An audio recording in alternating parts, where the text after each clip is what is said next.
Okay, here we are, Mark of the Grizzly. I think there's only, well, let's see if we can knock this out in one video. There's only like 5 pages left. The Lake Louise campsite where Olin and Sharon pitched a tent that night is in beautiful country, but you couldn't call it wilderness. There's a bunch of apartments nearby, and the restroom, which offers hot and cold running water, is only 120 feet away. The light above the restroom doors spreads just to the edge of the packed gravel pad where their tent stood. The air smells of fir and pine, wood smoke from the campfires, and car exhaust left by people setting up at one of the 220 campsites or running to town for supplies. There are plenty of signs warning people that bears use the area, and most campers pay attention to them.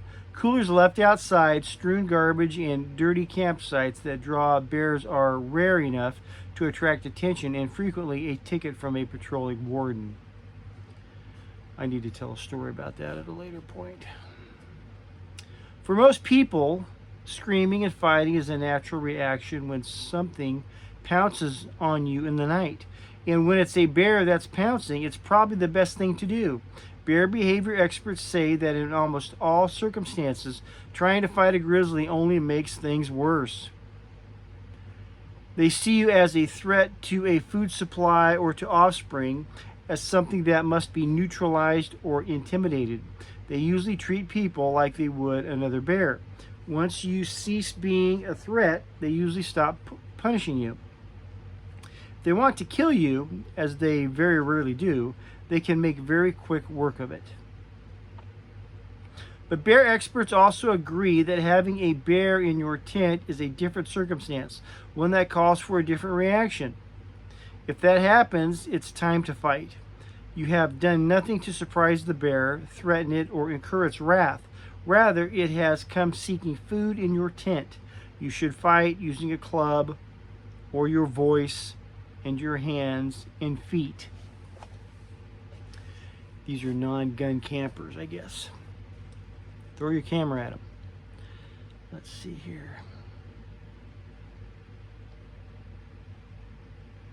You should do whatever you can to let the bear, let's see, you should fight using club or your voice and your hands and feet. You should do whatever you can to let the bear know that you are not the easy meal it is seeking. Luckily, this is a natural instinct for most people. If attacked on a trail, forcing yourself to hold still and shut up while a bear chews your head is an act of tremendous will.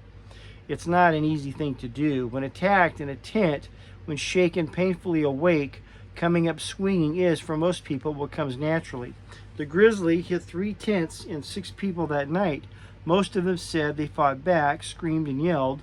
One even smacked the bear with a rock. Although some were hurt badly, fighting may have kept them from being hurt even worse. While Olin's case winds its way through the Canadian court system, the Parks Canada maintains its silence about that night and the events leading up to it. Plenty of people are talking about Banff and the agency and grizzly bears. The Canadian government, clearly embarrassed at what has allowed to happen in Banff, had organized a task force of academics, scientists, and business people. Its $2 million report came out in 1996, a year after the attack, and it issued a bleak prognosis.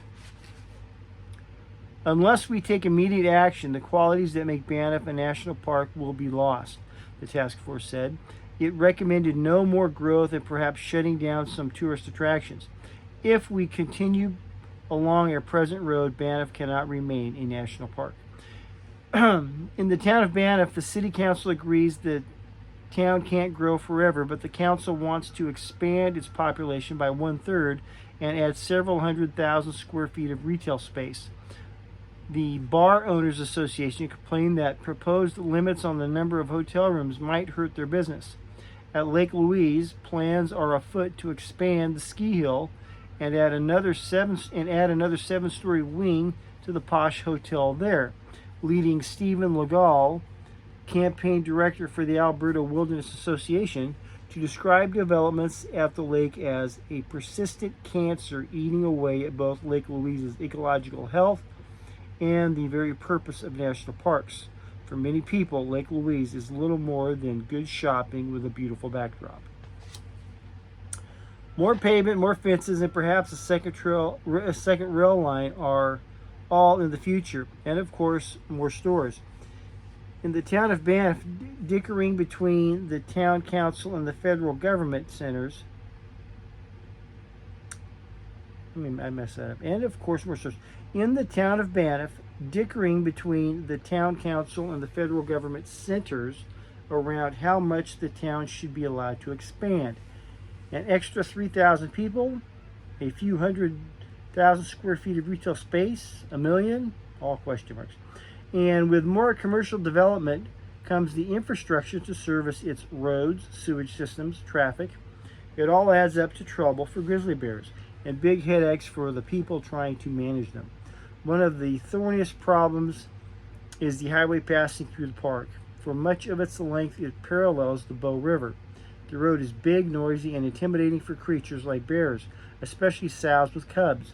A number of animals have been killed trying to cross the highway, so the government is building stout chain link fences along each side of it. The government also built a couple of overpasses. It hopes that bears and wolves would use them. That population on either side of the highway could mix their genes. At least initially, there wasn't much success. A few elk had wandered across, but nobody has found the tracks of wolves or bears on the overpasses. I have this picture in my mind of a Parks Canada employee in the middle of one of them on his knees, Horace says, praying that some animal uses it. Most scientists agree that for a grizzly population to survive, even in the short term, it must include at least 100 bears. An optimistic count of Banff grizzlies puts the number at that level now. For long-term genetic viability, you need hundreds of animals at least. With the highway and the fences, we've broken the ecosystem into a couple of pieces, Horace says. The overpasses are not functional ecologically. They're a fraud, expensive window dressing. They look good to the untrained eye, but they're a mechanical solution to what is an ecological problem, and things never work that way. Outside the park, on the other side that adjoin Banff, there are other big problems. Research has shown that wild, unhabituated bears, the safest kind to have as neighbors, avoid even small roads. That's hard to do around Banff. A vast network of roads surrounds the park on the east, the same roads that provide the oil and gas that has made Calgary a gleaming, prosperous city. Horace says that if he were suddenly crowned king of the Banff ecosystem, he would halt all development inside the park. Not another bedroom would be built.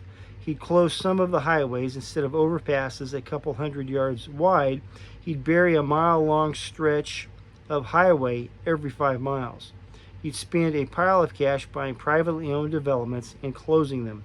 And he would stand on the park border and force changes and rehabilitation outside the park so we could start managing the thing as an ecosystem.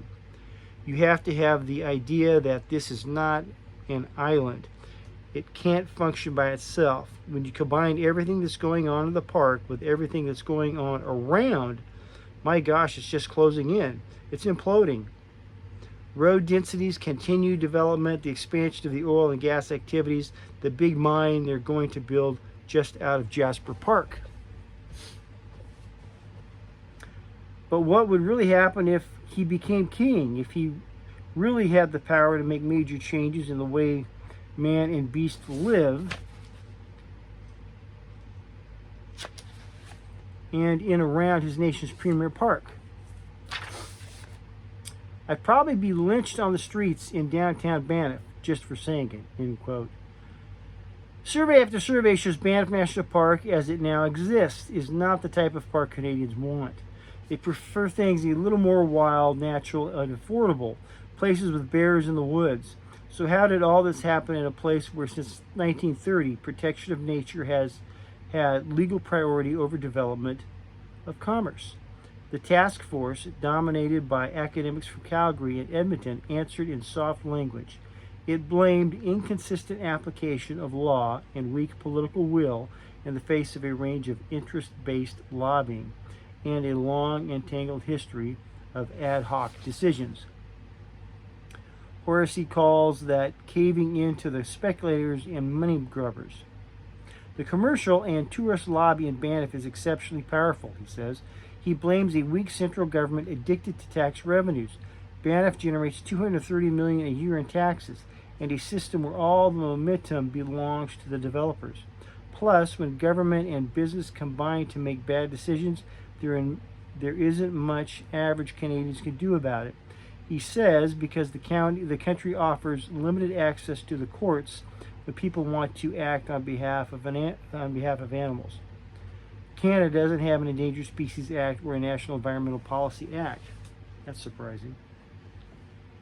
Powerful clubs with which to whack developers, as American Greens have found. That is surprising.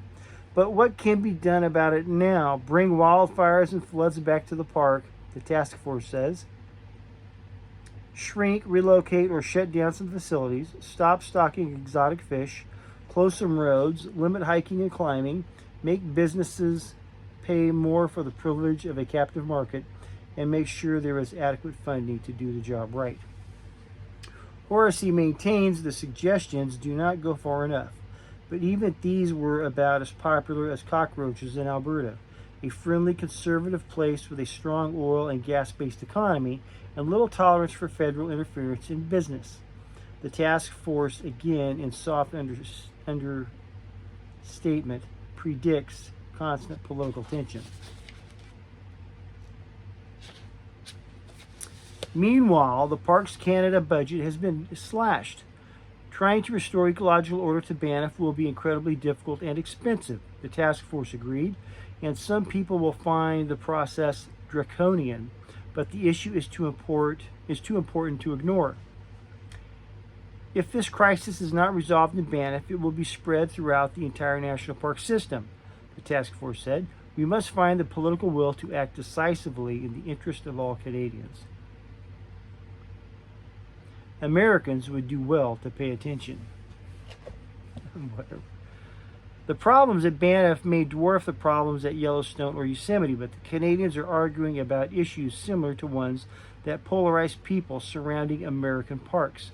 Are bison a boon or a pestilence? Does Yellowstone Park owe you the opportunity to make a living running snowmobiles just because you live next door?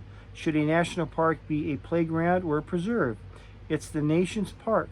How big a voice should locals have in its management? How many people and cars should be allowed through the gate? When the task force began its work, it looked for help from the people who run parks in the United States and Australia. It didn't find much. These managers often look to the Canadian system for answers to their own problems, the report said. South of the long, friendly border, bear advocates in the United States often look north, especially when they need a little help augmenting their own populations of animals like wolves and grizzly bears. So far, Canadians have cooperated generously. Horace advises Americans to focus on their own backyard. Don't look to Canada for solutions, he says, because the problems there are as big as they are in the United States. Other people involved in the debate over the future of Banff may lack Horace's scientific training, but they are just as passionate about the issues, including some who live and work in the town of Banff. Leslie Taylor is the former mayor of the town and an advocate of capping growth sooner rather than later. She understands that keeping a population of wild grizzlies means saying no to a variety of people. Not surprisingly, she isn't mayor anymore. But she understands both her community and her surroundings, and she wants to make sure bears can survive. It would be more relaxing to go hiking if there were no grizzlies, and I'd probably sleep better in the tent, she says, but there would be something missing. It would be like the difference between touring the castles in Europe, where people actually lived, and touring a castle in Disneyland. Disneyland is a swell resort. It makes a lot of money and it is a safe place to sleep, but it's not a national park. Love you, God bless.